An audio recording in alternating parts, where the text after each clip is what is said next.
오늘부터 마태복음 말씀을 가지고 이제 강해 설교를 시작하도록 하겠습니다. 신약에는 마태, 마가, 누가, 요한 네 개의 복음서가 있죠.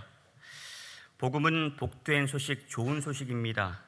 세상을 구원하기 위해 이 땅에 오신 예수 그리스도의 말씀이 담겨 있어서 복음서 이렇게 얘기를 합니다. 사복음서를 보면 동일한 사건인데 각각 다른 모습으로 조금씩 다르게 표현된 것을 볼 수가 있어요. 이것은 기록이 잘못된 것이 아니라 예수님의 사역을 지켜보았던 제자들의 그 관점의 차이에서 비롯된 결과입니다. 마태는요, 유대의 왕으로 오신 예수님에게 초점을 두었습니다. 독자가 유대인들에게요. 그래서 유대인들에게 어떻게 예수님을 소개할 것인가, 여기에 중점을 두었다라고 보시면 되겠고요. 마가는 세상을 구원하기 위해서 고난받으신 예수님을 집중적으로 조명해서 기록했습니다. 의사였던 누가는요, 예수님께서 병든 자를 고치시고 억눌린 자를 회복시키시는 장면을 중점적으로 기록을 했죠. 요한은 세상을 말씀으로 창조하신 하나님께서 육신을 입고 이 땅에 오셔서 우리의 주와 그리스도가 되셨다는 것을 중심적으로 기록을 했습니다. 이렇게 예수님에 대한 기록을 다양한 관점으로 기록했기 때문에 예수님에 대한 다양한 정보를 우리가 접할 수 있게 된 거죠. 그리고 마태, 마가, 누가, 요한 이 사복음서 중에서 가장 먼저 기록된 말씀은 이제 마가복음입니다. 마가복음이 그런데 맨 앞에 나와 있지 않고 그 다음에 기록되었던 뒤늦게 기록된 마태복음이 복음서 가운데, 신약 가운데 맨 앞에 위치하게 된 이유도 아주 중요해요. 그 이유는 뭐냐면 오늘 함께 읽었던 1장 1절 말씀에 나와 있습니다. 자, 함께 읽어보겠습니다. 아브라함과 다윗의 자손 예수 그리스도의 계보라. 여러분 족보 좋아하시는 분 계십니까? 낳고 우리 구약 성경에도 보면 계속해서 족장들의 이야기가 나올 때 그 대목이 제일 지루한 부분인 거예요. 이름도 모르겠고 읽어도 모르겠고 읽어도 들어오지도 않고 이렇게 지루할 수 있는 족보의 내용이 왜 맨 앞에 들어올 수 있었던 걸까? 왜 앞에 두었던 걸까? 이유가 있어요. 함께 보았던 1절 때문입니다. 예수님이 누구 가운데 오셨다고요? 아브라함과 다윗의 자손 가운데 오셨다. 이걸 말씀하고 계신 거예요. 마태는 예수님이 바로 우리의 죄를 사하기 위해서 이 땅에 오신 메시아 그리스도라고 선언하면서 그분은 구약의 말씀대로 아브라함과 다윗의 자손 가운데 오셨다고 말씀합니다. 수많은 조상들이 있죠. 그 중에 아브라함과 다윗을 언급한 이유가 있어요. 물론 유대인들을 위한 그 기록이기 때문에 유대인들이 가장 존경하는 그런 인물을 놓은 것도 있습니다만 더 중요한 이유가 있습니다. 그건 뭐냐면 하나님께서 아브라함과 다윗에게 주신 언약의 말씀 때문에 그런 거예요. 아브라함은 하나님께서 믿음의 조상으로 택하셨던 사람이죠. 갈대아 우르에 살던 아브라함에게 찾아가셔서 말씀하십니다. 너는 너의 고향과 친척과 아버지의 집을 떠나서 내가 너에게 보여줄 땅으로 가라. 내가 너로 큰 민족을 이루고 복을 주어 내 이름을 창대케 하리니 너는 복이 될지라 라고 말씀하셨어요. 그리고 또 이어서 말씀하십니다. 땅의 모든 족속이 너로 말미암아 복을 받으리라. 아브라함을 복의 통로로 삼으셨죠. 그리고 다윗에게도 약속하셨어요. 사무엘하 7장 16절 보시면 내 집과 내 나라가 내 앞에서 영원히 보존되고 내 왕위가 영원히 견고하리라 하셨다 하라. 앞으로 이스라엘 나라가 쪼개지고 분열되고 멸망하는 그런 아픔의 전철을 밟겠지만 너의 집과 너의 나라가 내 앞에서 영원히 보존되리라. 너의 왕위가 영원히 견고할 것이다 라고 말씀하셨어요. 여러분, 이스라엘이란 나라가 세워지고 솔로몬이 죽으면서 두 쪽으로 쪼개집니다. 북쪽은 여로보암을 중심으로 북이스라엘, 남쪽은 솔로몬의 아들 르호보암을 중심으로 남유다를 세우게 되죠. 북이스라엘은 초대 왕 때부터 하나님을 저버리더니 209년에 걸쳐서 19명의 왕이 걸치는 동안에 왕조가 여러 번 바뀝니다. 여러 번 바뀌어요. 그러다가 주전 722년에 아수르에게 멸망당하죠. 남유다는 345년에 걸쳐서 20명의 왕이 집권한 동안에 여러 번의 풍전등화와 같은 위기 순간이 있었음에도 불구하고 왕위가 계승됐습니다. 왕조가 바뀌지 않았어요. 물론 남유다도 하나님을 저버렸던 악한 왕들이 있었죠. 그 죄로 인해서 주전 586년 바빌론에게 멸망당했지만 하나님은 다윗에게 약속하셨던 너의 왕위를 견고케 하리라, 너의 대를 이어서 주리라, 이 말씀 때문에 하나님께서 다윗의 대를 끝까지 이어주십니다. 그리고 결국 다윗의 자손 가운데 예수 그리스도가 이 땅에 오시는 것을 보여주고 있는 거죠. 마태는 하나님께서 보내시기로 약속하셨던 메시아가 예수 그리스도로 오심으로 인해서 구약의 언약, 하나님의 말씀이 성취되었다는 것을 우리에게 가르쳐주고 있습니다. 따라서 구약에 예언되었던 메시아가 이 땅에 오셨고 메시아로 오신 그분이 예수 그리스도라고 하는 정보를 담고 있기 때문에 신약 성경의 맨 앞에 마태복음이 위치하게 된 것이죠. 마태는 원래 레위라고 하는 이름으로 살아가던 사람이었습니다. 갈릴리 호수 북쪽에 가버나움에서 세리로 살았던 사람이죠. 당시 세리에 직책하면 아주 가혹한 사람이었습니다. 로마 정권의 그 힘을 등입어서 많은 사람들에게 세금을 이제 거둬들이는 일을 하지 않습니까? 나라에게 바쳐야 되는 세금을 주고 나면 나머지 차액은 자기의 몫으로 떨어집니다. 그러니까 얼마를 거두든지 상관이 없는 거예요. 로마 정권에다가 돈을 바치기로 하고 그 금액만 납부하고 나면 다 자기의 수입이 되는 거죠. 그래서 사람들에게 엄청난 그런 폭군으로, 불안당으로 취급받았던 자들이 당시 세리들이었습니다. 그러던 그에게 어느 날 예수님께서 찾아오셔서 말씀하시죠. 나를 따라오너라, 나를 따라오너라. 마태는 예수님의 말씀 앞에 즉각적으로 순종하고 예수님을 따라 나섭니다. 그렇게 예수님의 제자가 되었고요. 이제 레위라는 사람이 아니라 마태, 하나님의 선물이란 뜻을 가진 이름으로 살게 됩니다. 마태는 자기에게 찾아오셨던 예수님을 만나면서 그의 인생의 변화가 일어났어요. 이전에는 사람들을 착복하는 인생으로 살았지만 예수님을 영접한 다음부터, 예수님을 따라 나선 다음부터는 예수님의 제자로서 복음을 전하는 자로 살아가게 됩니다. 예수님을 통해서 그의 삶의 가치관이 완전히 바뀌어진 거예요. 그전에는 물질 중심으로 살았습니다. 돈이 되는 일이라면 수단과 방법을 가리지 않았어요. 그러나 예수님의 제자가 된 다음부터는 예수님이 삶의 기준이 되는 거예요. 무엇을 하든지 예수님께서 기뻐하실 그 자리에 서게 되었고요. 예수님이 원하시는 일을 행하는 사람으로 바뀌게 되었다라고 하는 겁니다. 이것이 아무리 많은 수입이 되는 일이라 할지라도 주님이 기뻐하지 않으신 일이라고 한다면 그 일에선 손을 떼는 결단이 마태에게 일어났다는 거예요. 바라기는 이번 마태복음 강해를 통해서 우리 제주 동북교회 모든 성도들도 성령 충만한 예수님의 제자가 되어서 여러분의 가정이 회복되기를 바라고요.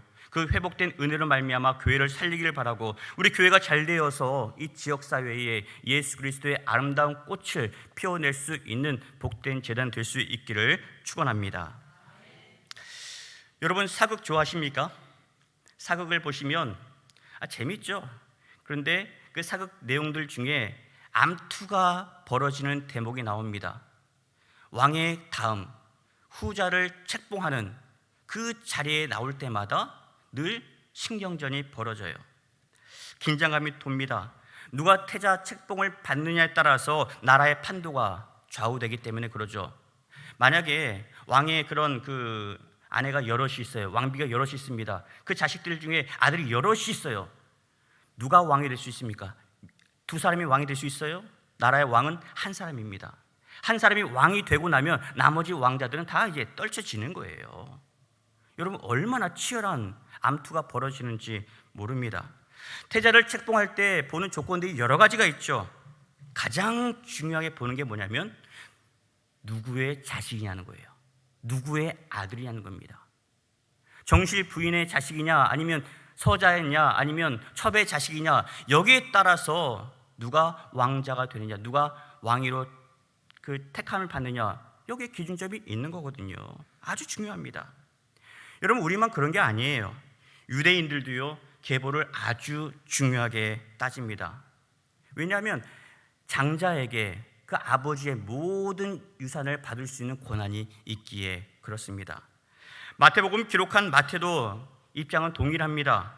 그래서 예수님이 누구신지, 예수님이 정말 성경에서 말씀하셨던 하나님의 아들이신지, 하나님이 보내시겠다 약속하셨던 메시아가 맞는지, 이것을 우리에게 보여주기를 원하는 거예요. 정말 예수님이 구세주로서의 정통성을 가지고 있는지를 보여주기 위해 예수님에 관한 계보를 신약성경 맨 앞에 이렇게 배치하고 있는 거죠. 자, 1절 다시 한번 읽어보실까요? 아브라함과 다윗의 자손 예수 그리스도의 계보라.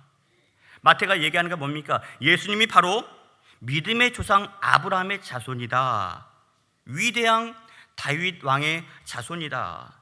하나님께서 보내시겠다고 약속하셨던 그가 바로 이분 예수님이시다 라고 밝히고 있어요. 이렇게 예수님의 계보를 언급할 때에 여러분, 논란의 여지가 있는 사람을 기록하는 게 도움이 될까요? 문제가 될까요? 당연히 문제가 될 수밖에 없습니다. 여러분 보십시오. 한나라의 장관을 세울 때도 청문회를 열어서 결격 사유를 판단하지 않습니까? 거기서 잘못된 뭔가 나타나다면 경질될 수밖에 없는 거예요. 문제가 드러나면 후보에서 퇴출될 수밖에 없습니다. 이게 세상의 논리입니다. 따라서 세상을 구원할 메시아, 구세주를 논할 때에 그 메시아를 소개할 때에는 더욱더 엄격한 잣대를 들이대어야 하는 게 맞지 않겠어요? 만약 예수님의 조상 가운데 문제가 될 만한 소지가 있는 사람이 있다면 어떻게 하는 게 좋겠습니까? 애써 감추든지 아니면 생략해서라도 예수님의 계보에 문제가 없다는 것을 보여주는 것이 세상의 관례입니다. 그래야 메시아로서의 권위를 내세울 수 있기에 그런 거죠. 그런데 마태는 그러지 않았어요. 있는 그대로 기록했습니다. 예수님의 조상 중에는 아브라함이나 이삭이나 다윗, 그 야곱과 같은 믿음의 사람만 기록한 것이 아니라 이스라엘 역사로 볼 때 다윗처럼 솔로몬처럼 그렇게 위대한 사람만 기록한 것이 아니라 하나님 보시기에 합당치 않았던 사람들도 대거 등장합니다. 여러분, 지혜의 왕 솔로몬만 해도 그렇습니다. 처음에는 얼마나 하나님 보시기에 합했습니까? 집권 초기에는 하나님 앞에 기도하며 하나님의 뜻을 구했던 사람입니다. 하나님께 인정받았고요, 사람들에게 칭송받았던 왕이었습니다. 그러나 시간이 지나면서 하나님을 저버리고 말았어요. 여러 나라 공주들과 정략 결혼을 하면서 왕비가 700명이었고요 천만에도 300명이었습니다. 도합 1000명의 여인을 거느렸던 왕이었어요. 그렇게 이방 여인을 품으면서 이방 신들이 이스라엘 안으로 들어오는 계기가 되고 말았습니다. 이스라엘은 그때부터 영적으로 우상 앞에 넘어지고 말았어요. 10절에 나오는 히스기야의 아들 므낫세는 어떻습니까? 그는 친아시리아 아수르 정책을 펼치면서 예루살렘 성전 가운데 떡하더니 우상을 세웠던 왕이었습니다. 하나님 보시기에 얼마나 악했는지 몰라요. 예수님의 계보의 오점은 이것뿐만이 있는 것이 아닙니다. 아브라함에서 예수님에게 이르는 그 계보 가운데 여성의 이름이 등장합니다. 여러분, 이것도 이례적인 모습이에요. 우리나라도 얼마 전까지만 하더라도 여성의 인권이 얼마나 열악했습니까? 저의 어머니 세대만 하더라도 어려운 집안에서는 공부도 안 시켰습니다. 아들만 시켰어요. 그것도 첫째만 시켰습니다. 이게 우리나라였어요. 여성의 인권은 바닥이었습니다. 성경시대 인권이요? 말할 것도 없죠. 여러분, 예수님께서 오병이어 사건을 펼치셨을 때 그때 몇 명을 먹이셨어요? 5,000명을 먹이셨다라고 나옵니다. 이 5,000명에 해당하는 숫자는요, 성인 남성들만 기록한 숫자인 거예요. 여기 여성들 빠져 있습니다. 노약자 빠져 있어요. 어린 아이들 제외된 숫자입니다. 성경에는 여성을 사람 취급도 하지 않았어요. 이게 성경 시대의 관례입니다. 그런데 오늘 말씀에 나타나는 예수님의 계보에는 무려 5명의 여인이 등장하고 있어요. 더욱더 특이한 점은 이 중에 평범한 여인은 하나도 없다는 점입니다. 먼저 다말이라는 여인을 볼까요? 3절 상반절 보면 이렇게 나오죠. 유다는 다말에게서 베레스와 세라를 낳고. 다말은 야곱의 5번째 아들 유다의 며느리였는데 다말의 남편이 아이를 낳지 못하고 죽고 말았어요. 이때 유다가 다말을 둘째 아들 오난에게 넘겨줍니다. 왜요? 대를 이으라고. 성경 시대에 형이 아이를 낳지 못하고 죽게 되면 형수가 그 다음 그 아들의 아내가 되어서 형의 자식을 낳아주어서 대를 잇게 하는 제도가 있었단 말이죠. 그런데 이때 오난이 다말과의 잠자를 통해서 이제 설정하는 일을 벌이고 맙니다. 형수에게서 아이가 태어나면 그 아이는 내 자식이 아니라 죽은 내 형의 자식이 되어서 아버지의 모든 유산을 이 자식이 다 물려받기 때문에 그런 거예요. 나나 내 자식이 받지 못합니다. 형수에서 나게 된 형의 자식이 되어서 그에게 모든 재산이 가기 때문에 일부러 아이를 만들지 않는 거예요.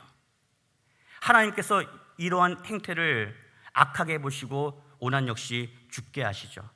그렇게 죽고 말았어요. 그리고 나서 이제 유다는 두 아들을 잃게 되었죠. 막내까지 잃게 될지 모른다는 걱정하는 마음 때문에 며느리에게 막내를 주지 않습니다. 그래서 다말이 어떻게 일을 벌려요?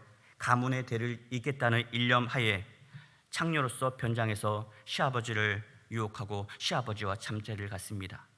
그렇게 해서 쌍둥이를 낳았는데 그가 바로 오늘 말씀에 나오는 두 아이예요. 유다의 대를 이었던 여인이 바로 이 다말이라는 여인입니다.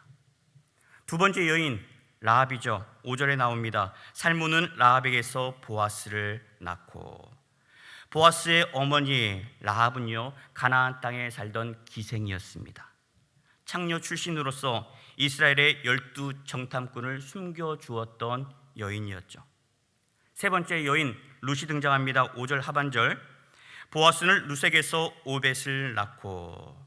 룻은 모압 땅에 살던 이방 여인이었어요. 이스라엘 사람들은요 선민의식으로 똘똘 뭉쳤던 사람들입니다. 우리만 하나님께 택함 받았다라고 여겼던 사람들이에요. 이방 사람들은 개, 돼지로 보지도 않았어요. 엄청난 그런 차별의식을 가지고 있었죠. 이 룻이란 여인은 그렇게 이방 여인이었습니다. 이스라엘 계보에 들어올 만한 자격이 되지 못하는 사람이었어요. 네 번째 여인 밧세바 6절 하반절에 나옵니다. 다윗은 우리아의 아내에게서 솔로몬을 낳고. 마태는 솔로몬의 어머니를 언급하면서 밧세바라고 하는 이름을 넣지 않습니다. 대신에 우리아의 아내라고만 기록하고 있죠. 하나님은 다윗과 밧세바 사이에서 억울하게 죽었던 우리아의 이름, 충성스러웠던 그 종의 이름을 마태복음 말씀에 기록함으로써 그의 억울함을 이렇게 달래주고 계시는 모습도 보여주고 있습니다. 그리고 마지막 여인, 예수님을 낳았던 어머니 마리아죠. 마리아는 예수님을 잉태했을 때 요셉과 정혼만 했을 뿐 아직 잠자리를 가진 적이 없는 처녀였습니다. 그런 여인이 아이를 잉태하고 아이를 낳은 거예요. 우리들이야 성령으로 잉태되었다라고 믿으니까 그냥 넘어가는 사건입니다만은 세상은 그렇게 보지 않습니다. 뭔가 있었겠지. 요셉 말고 누구와 잠자리를 가졌겠지. 만약 이런 일이 밝혀진다면 돌에 맞아 죽어도 할 말이 없었던 여인이었어요. 예수님의 조상 중에는 훌륭하고 신앙의 모범이 되는 여인들도 많이 있습니다. 아브라함의 사라가 그렇고요, 이삭의 아내 리브가, 야곱의 아내 라헬도 그렇습니다. 그런데 이런 여성들은 다 쏙 빼고 어쩌면 숨기고 싶었을지도 모를 여인들의 이름이 예수님의 계보 가운데 버젓이 올라와 있어요. 만약 여러분들이 족보를 써간다라고 한다면, 숨기고 싶은 역사가 여러분의 가정 가운데 있다라고 한다면, 숨길 수만 있다면 어떻게 하시겠어요? 애써서 숨기고 싶을 겁니다.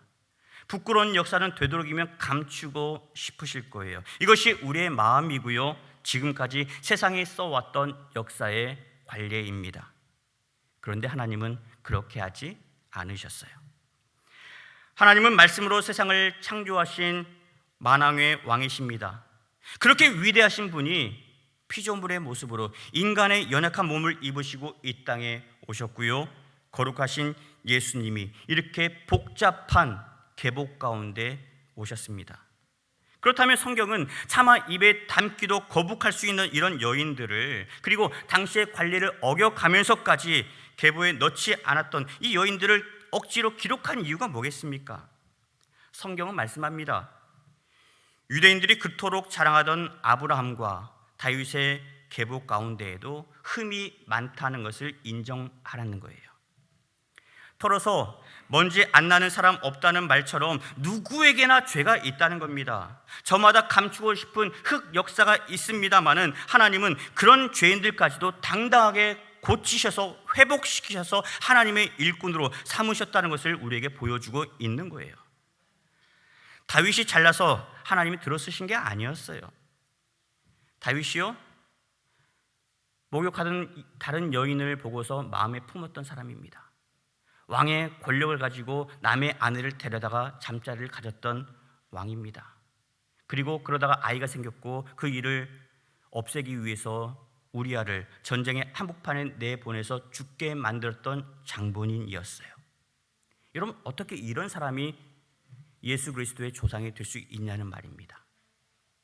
그런데 하나님은 다윗을 들어쓰신 이유, 이렇게 엄청난 잘못을 저질렀지만 하나님 앞에 회개하고 사람 앞에 자기의 죄를 시인했기 때문에 옛 모습으로 살아가는 다윗이 아니라 하나님 앞에서 새 사람 된 회개된 모습의 다윗으로 거듭났기 때문에 그를 들어 쓰신 거예요. 여러분, 우리도 세상 살아가면서 얼마나 많은 죄를 짓고 살아가는지 모릅니다. 이렇게 죄 가운데 놓여있는 우리의 모습을 두고 보자면 희망이 어디 있겠어요?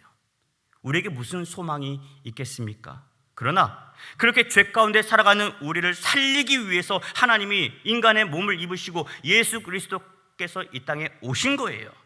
우리의 죄를 감당하시기 위해서 십자가에 달려 죽으셨다는 말입니다. 그렇게 우리를 구원해 주셨어요. 한마디로 누구든지 예수 그리스도의 십자가의 은혜로 말미암아 하나님께서 써가시는 이 구원의 역사 가운데 한 페이지를 장식할 수 있는 믿음의 일꾼으로 저와 여러분들을 세워주셨다라고 오늘 성경은 말씀하고 있는 겁니다. 이걸 보여주기 위해서 부끄럽지만 감추고 싶지만 이 모든 기록들을 여지없이 기록해 놓았던 거예요. 오직 예수 그리스도를 통해서 허락된 은혜이고요, 이것이 바로 우리에게 기쁨이요 은혜의 소식이 되는 겁니다. 그래서 복음인 거예요. 오늘 말씀은 낳고 낳음으로 시작합니다. 그리고 16절 하반절 그리스도라 칭하듯 예수가 나시니라 라고 하는 말씀으로 이제 매듭을 짓고 있습니다. 세상은요, 낳고 죽었더라, 이거의 세상의 역사입니다. 어제 우리 동부 해안 동산에 다녀왔습니다마는 우리 먼저 돌아가셨던 믿음의 선배들의 묘비를 보고 잠깐 기도하고 왔어요. 믿음의 조상들 열심히 살아가시다가 말씀 붙잡고 사시다가 이곳에 잠드시다, 부활의 날에 부활할 것이다 라고 하는 성경 문구들이 있습니다마는 거기에 보면 태어나신 연도수와 그리고 돌아가신 날짜, 이게 끝입니다. 이게 세상의 역사예요.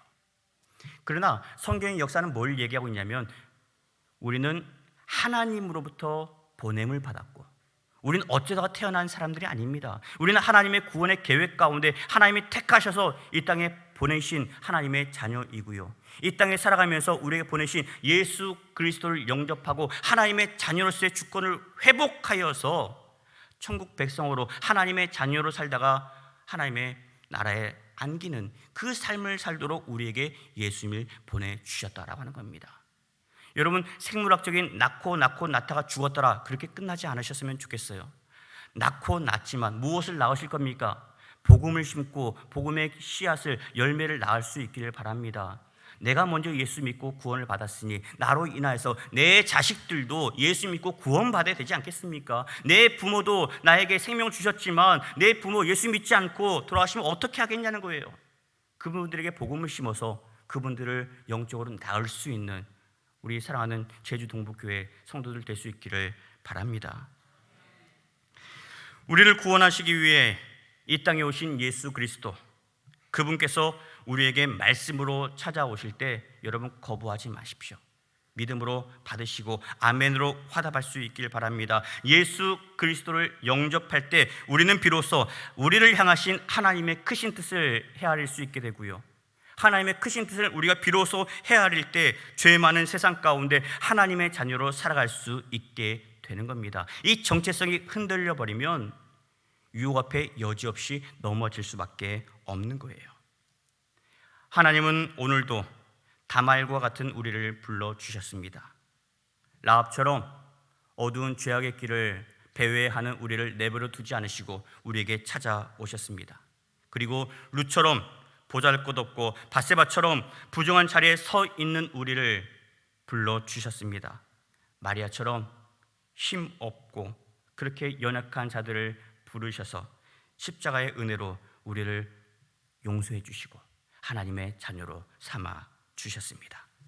그런 이 시간 우리를 향하신 하나님 아버지의 마음을 헤아리시고 예수님을 만나서 변화된 인생으로 살아가기로 결단할 수 있기를 바랍니다. 항상 기뻐하십시오. 쉬지 말고 기도하십시오. 범사에 감사하십시오. 이것이 우리를 향하신 하나님 아버지의 뜻입니다.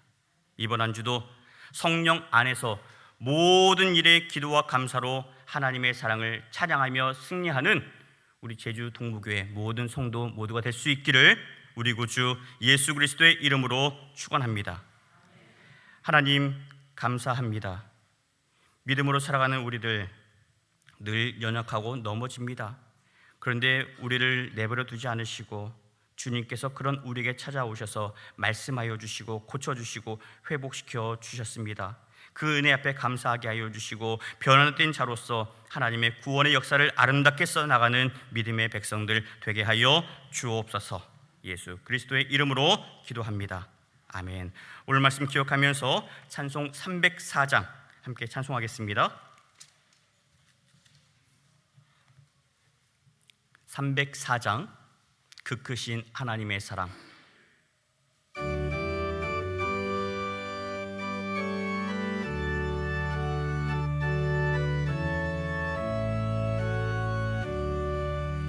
그 크신 하나님의 사랑 말로 다 형용 못하네.